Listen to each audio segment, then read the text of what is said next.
السلام علیکم ورحمۃ اللہ وبرکاتہ۔ اس وقت میں آپ کے سامنے سورہ لقمان کی آیت نمبر 6 سے لے کے 9 تک کا ترجمہ پیش کر رہا ہوں، سماعت فرمائیے۔ اعوذ باللہ من الشیطان الرجیم، بسم اللہ الرحمن الرحیم۔ اور انسانوں ہی میں سے کوئی ایسا بھی ہے جو کلام میں دل فریب خرید کر لاتا ہے تاکہ لوگوں کو اللہ کے راستے سے علم کے بغیر بھٹکا دے اور اس راستے کی دعوت کو مذاق میں اڑا دے۔ ایسے لوگوں کے لیے سخت ذلیل کرنے والا عذاب ہے۔ اسے جب ہماری آیات سنائی جاتی ہیں تو وہ بڑے گھمنڈ کے ساتھ اس طرح رخ پھیر لیتا ہے گویا کہ اس نے سنا ہی نہیں، گویا کہ اس کے کان بہرے ہیں۔ اچھا مزہ سنا دو اسے ایک دردناک عذاب کا، البتہ جو لوگ ایمان لے آئے اور نیک عمل کریں ان کے لیے نعمت بھری جنتیں ہیں جن میں وہ ہمیشہ رہیں گے۔ یہ اللہ کا پختہ وعدہ ہے اور وہ زبردست حکیم ہے۔ صدق اللہ العظیم۔ ان آیات میں اللہ تعالیٰ اس صورتحال کو بیان کر رہے ہیں جو حضور صلی اللہ علیہ وسلم کو پیش آ رہی تھی، اور وہ یہ تھی کہ حضور صلی اللہ علیہ وسلم جب دعوت دین کے لیے باہر نکلتے تھے تو کفار مکہ اور مشرکین آپ کا مذاق اڑایا کرتے تھے، آپ کو طرح طرح سے تنگ کیا کرتے تھے، آوازیں کیا کرتے تھے۔ آپ کلام سنا رہے ہوتے تھے ان لوگوں کو اس قرآن کا، اور وہ شور مچاتے تھے تاکہ لوگ سن نہ پائیں، اور اگر پھر بھی وہ اس میں کامیاب نہیں ہوتے تھے تو وہ منہ موڑ کر اور ناک بھوں چڑھاتے ہوئے واپس ہو جاتے تھے۔ تو اس صورتحال کا اللہ تعالیٰ نے ان آیات میں بیان کیا ہے، اور فرمایا جا رہا ہے کہ انسانوں ہی میں سے کوئی ایسا بھی ہے جو کلام دل فریب خرید کر لاتا ہے تاکہ لوگوں کو اللہ کے راستے سے علم کے بغیر بھٹکا دے اور اس راستے کی دعوت کو مذاق میں اڑا دے۔ یہ ساری کوششیں جو میں نے ابھی بتائیں وہ کرتے ہی تھے کہ کسی طرح حضور صلی اللہ علیہ وسلم اس کلام کو سنا نہ سکیں، اور اس کے بعد جب اس سے بھی کام نہ چلتا تھا تو پھر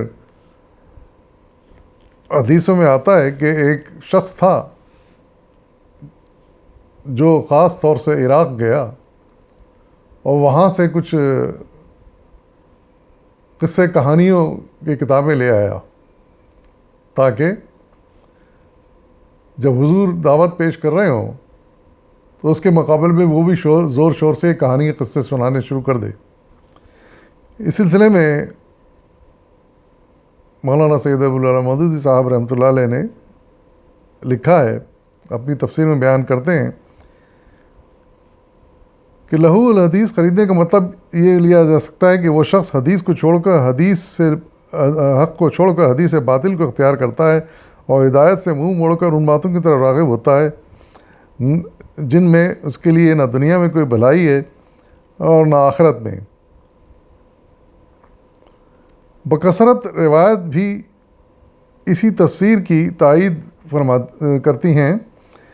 ابن ہشام نے محمد بن اسحاق کے روایت نقل کی ہے کہ جب نبی صلی اللہ علیہ وسلم کی دعوت کفار مکہ کی ساری کوششوں کے باوجود پھیلتی چلی جا رہی تھی تو ایک شخص نضر بن حارث نے قریش کے لوگوں سے کہا کہ جس طرح تم اس شخص کا مقابلہ کر رہے ہو اس سے کام نہ چلے گا۔ یہ شخص تمہارے درمیان بچپن سے ادھیڑ عمر کو پہنچا ہے، آج تک وہ اپنے اخلاق میں تمہارا سب سے بہتر آدمی تھا، سب سے زیادہ سچا اور سب سے بڑھ کر امانت دار تھا۔ اب تم کہتے ہو کہ کاہن ہے، ساحر ہے، شاعر ہے، مجنون ہے۔ آخر ان باتوں کو کون باور کرے گا یا کون یقین کرے گا؟ لوگ ساحروں کو نہیں جانتے کہ وہ کس قسم کی جھاڑ پھونک کرتے ہیں، کیا لوگوں کو نہیں معلوم کہ کاہن کس قسم کی باتیں بنایا کرتے ہیں؟ کیا لوگ شعر و شاعری سے واقف نہیں ہیں؟ کیا لوگوں کو جنون کی کیفیت کا علم نہیں ہے؟ ان الزامات میں سے آخر کون سا الزام محمد صلی اللہ علیہ وسلم پر چسپاں ہو سکتا ہے کہ اس کا یقین دلا کر تم عوام کو اس کی طرف توجہ کرنے سے روک سکو؟ ٹھہرو، اس کا علاج میں کرتا ہوں۔ اس کے بعد وہ مکہ سے عراق گیا اور وہاں سے شاہان عجم کے قصے اور رستم اسفندیار کی داستانیں لا کر اس نے قصہ گوئی کی محفلیں برپا کرنی شروع کر دیں تاکہ لوگوں کی توجہ قرآن سے ہٹے اور وہ ان کہانیوں میں کھو جائیں۔ سیرت ابن ہشام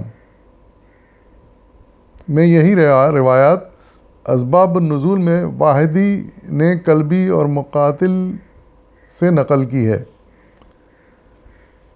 تو اس طرح تاریخ کے مطالعے سے پتہ چلتا ہے کہ کوئی شخص جس کا نام نضر بن حارث تھا، وہ خاص طور سے عراق سے ایسا کلام لے کر آیا، خرید کے لایا، جس کا یہاں قرآن میں بھی ذکر کیا گیا اس آیت میں، کہ وہ تاکہ وہ لوگوں کی توجہ ہٹا سکے حضور صلی اللہ علیہ وسلم کی دعوت سے۔ لیکن بہرحال یہ قرآن اللہ تعالیٰ کا کلام تھا، اس کا اثر تو ہونا ہی تھا۔ آخر کار لوگوں پر اثر ہوا اور تھوڑے تھوڑے کر کے آخر بے شمار لوگ پھر اس کے گرویدہ ہو گئے، متاثر ہو گئے۔ پھر آگے فرمایا جا رہا ہے کہ ایسے لوگوں کے لیے اللہ تعالیٰ نے بڑا عذاب تیار کر رکھا ہے، یعنی جو لوگ ہنسی مذاق میں حضور کا کلام اڑانا چاہتے ہیں اس طرح کے قصے کہانیاں سنا کر بھی، تو ان کے لیے بڑے عذاب کی وعید سنائی گئی اس آیت میں، اور کہا گیا کہ یہ لوگ ایسے ہیں جیسے بہرے ہیں، اندھے ہیں،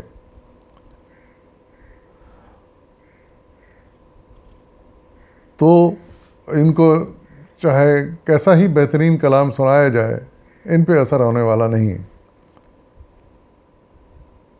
اثر تو انہیں پر ہوگا جو تھوڑا بہت دل میں ایمان رکھتے ہوں اور جن کا دل نرم ہو، جن کو حق کی تلاش ہو، پھر وہی لوگ اس کلام سے متاثر ہو سکتے ہیں اور ہوئے۔ اور پھر ایسے لوگوں کے لیے اللہ تعالیٰ نے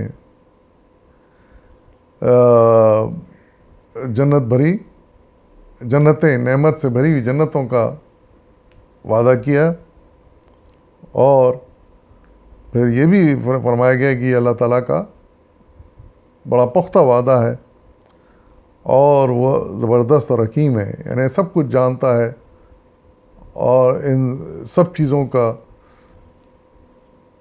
انجام وہ لا سکتا ہے اور لا کر دکھائے گا، یعنی بروں کا برا انجام اور نیک اور اچھے لوگوں کا اچھا انجام، یہ اللہ تعالیٰ اس پر قادر ہے کہ یہ لا کر دکھائے۔ وآخر دعوانا والحمد للہ رب العالمین۔